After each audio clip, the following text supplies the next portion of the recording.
everyone, my name is Georgina and I'm here to share my story with you.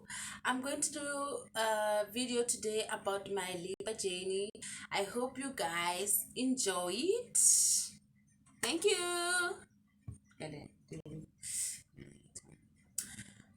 Since I'm not good in these things of just coming to the video and talk about everything.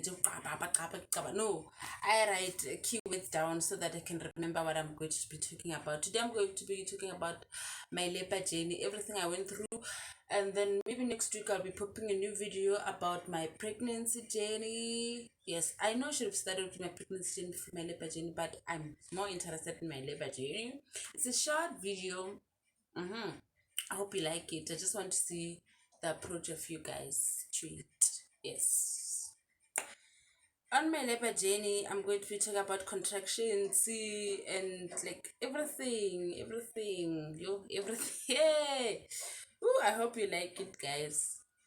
Everything happened. Okay, it was on the 5th of August 2021. During the day, I felt okay, like everything was okay. There was no pain, no everything. Like everything was so smoothly, everything was going so pashasha. And then I went to bed. It was 11:30. I know during that week I started sleeping late. I think it was because of Big Brother Nigeria. I was watching I was watching Big Brother Nigeria. So that's why I was sleeping late. I love Big Brother. I hope you do. Yeah. If you don't know what Big Brother is, Google it. Yeah.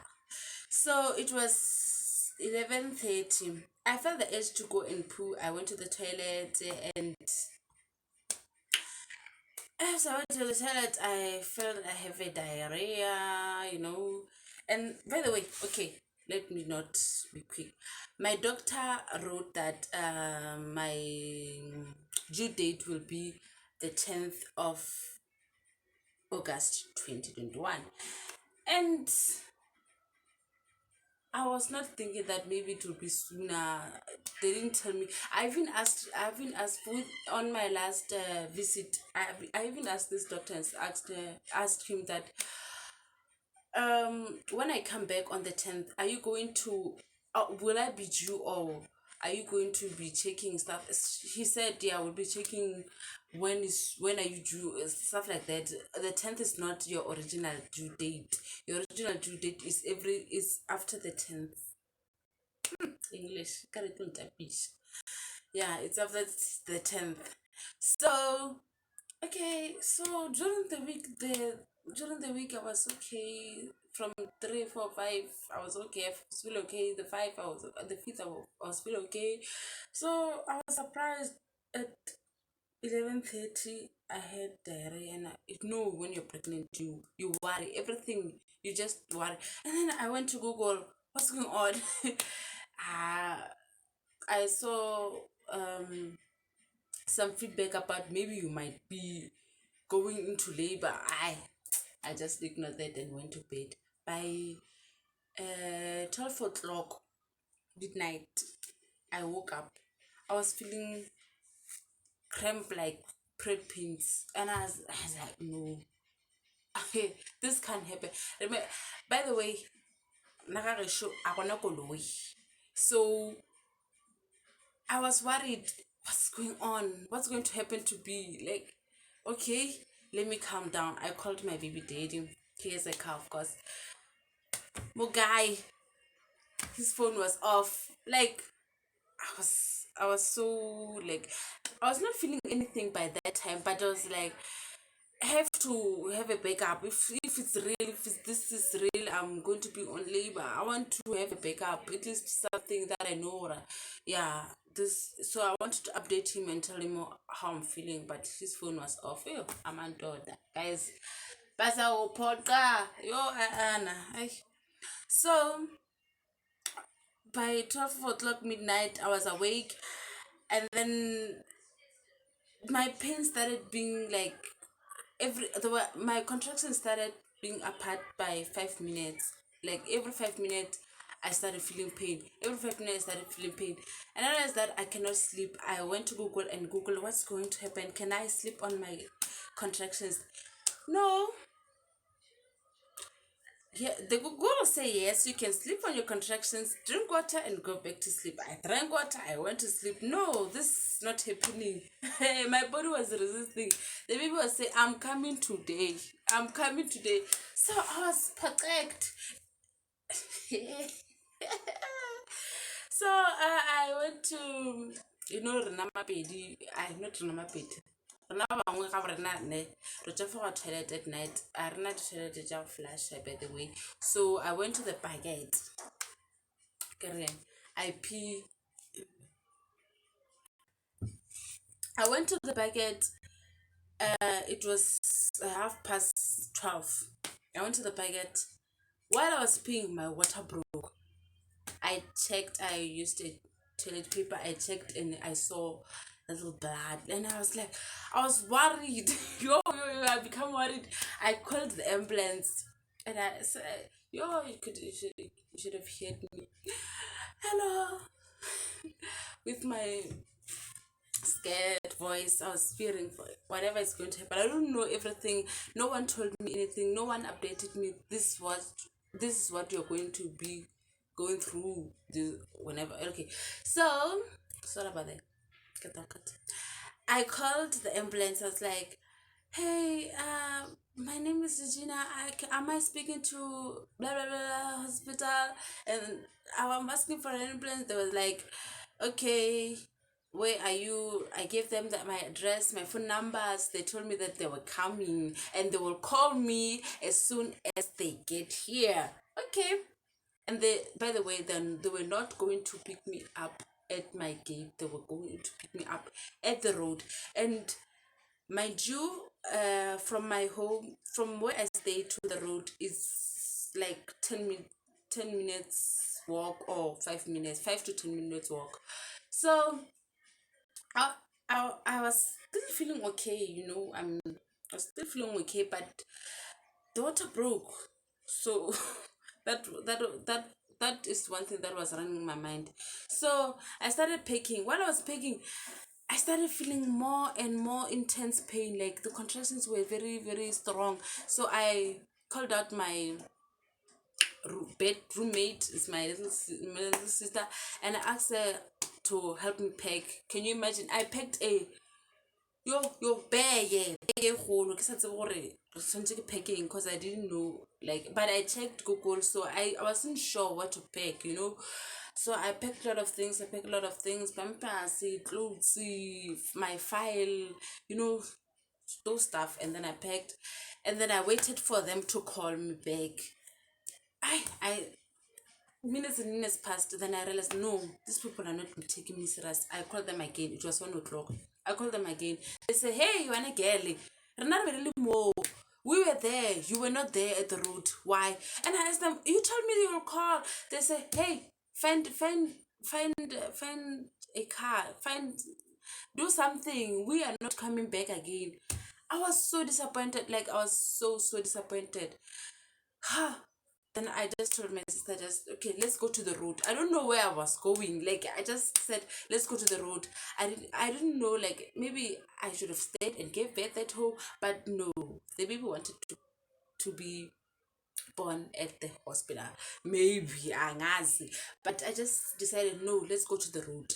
I told my mom. I woke my mom. She slept in the other room. I told my mom that I'm going to the road. And she was like, "What? Are you crazy?" She woke up and followed us. We went to the road. At the road, I was busy asking my little sister because I was in pain. I wanted to sit down, because the contraction pains were so hard on me. So I remembered as at the road we were busy trying to hike the cars. That night is a nightmare. But anyway, it ended up being a very beautiful night for me. So I remember that I have an uncle. Oh, and then I asked my mom to call my uncle. And then we called my uncle. He said he'll be there by 5 5 minutes, or it's not a long drive for him to get to where I'm staying. And then we waited. It was 1 o'clock by then. Or my past one, I don't know. So we waited. While we were waiting, we was busy still hiking. No car stop, like none. And it was 1:30. The guy, my uncle's not there. Sorry for saying the guy. Sorry if he's watching. So I was worried. Okay, I'm not working because of food. Why is I fit? And I was like, okay, maybe he's busy asking his wife. Bear with me. I didn't even think about it, that maybe what if I give birth in my uncle's car, inside my uncle's car? I was not even thinking straight. Like, I just wanted to see myself at the hospital.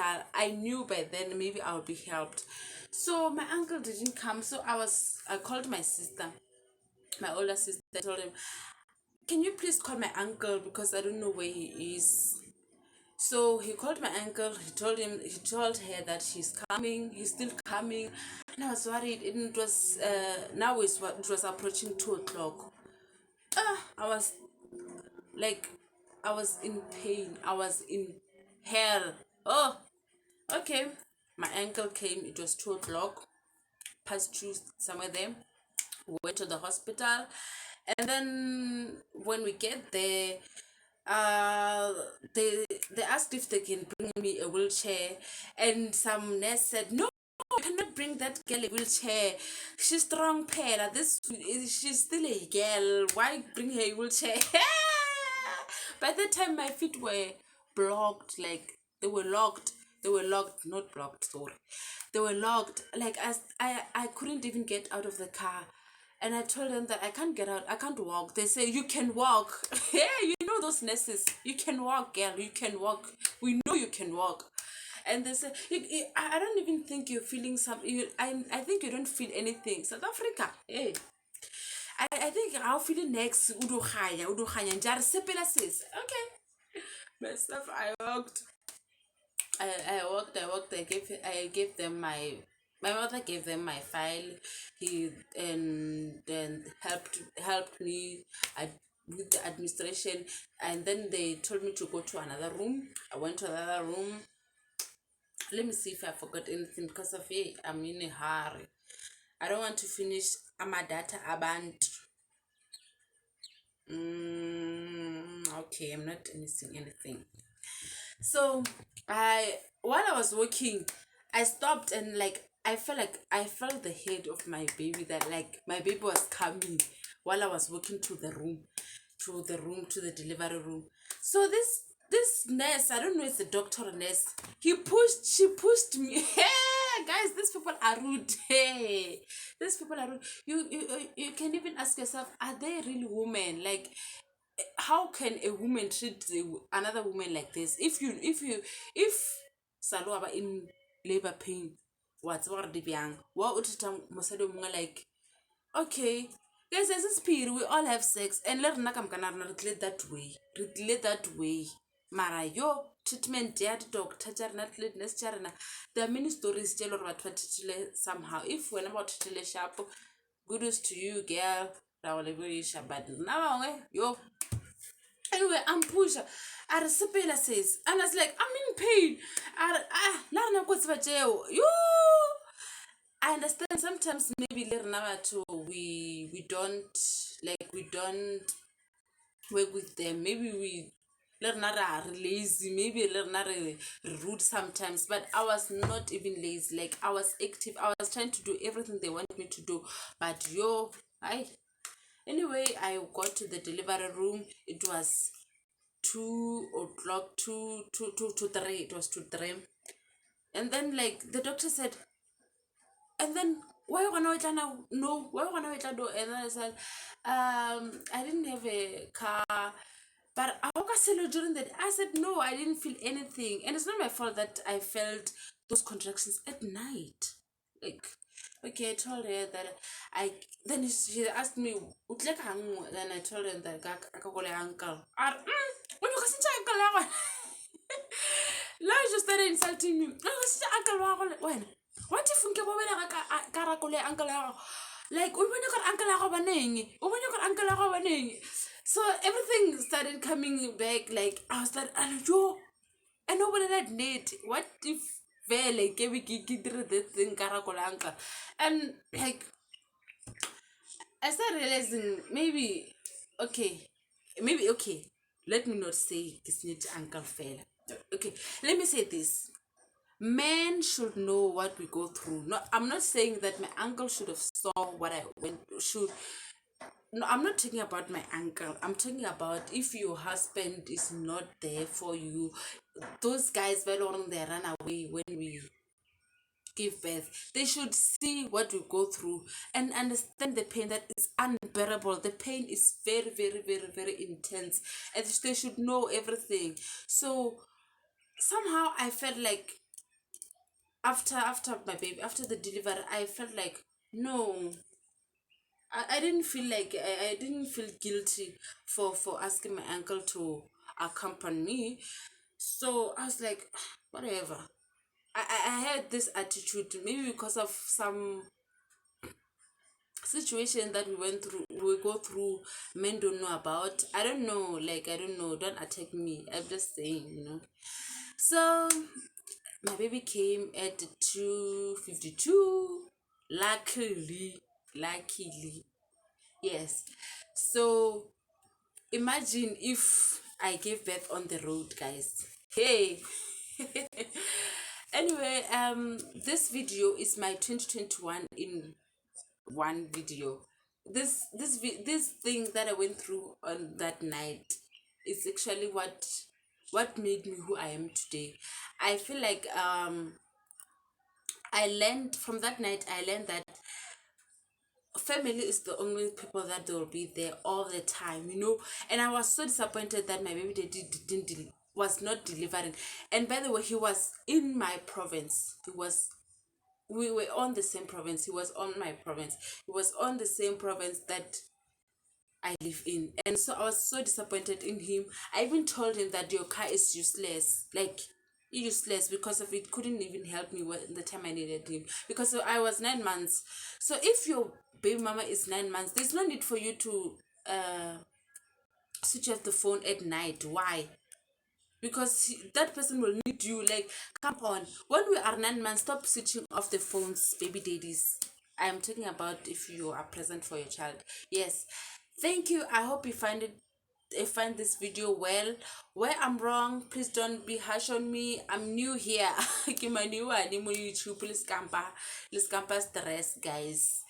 Bear with me. Let's talk about what we go through during our labor. You can tell me anything from these 4 stages of labor, the contraction, delivery, the uterus, what, everything. You can talk about anything in the comment sections. Please do subscribe, please do share, please do like, and tell your friends, tell your families, to tell their families that I am here to be sharing my story, my life journey. And if they're interested, please they must subscribe and ring the notification bell. From me to you, Madimikyo.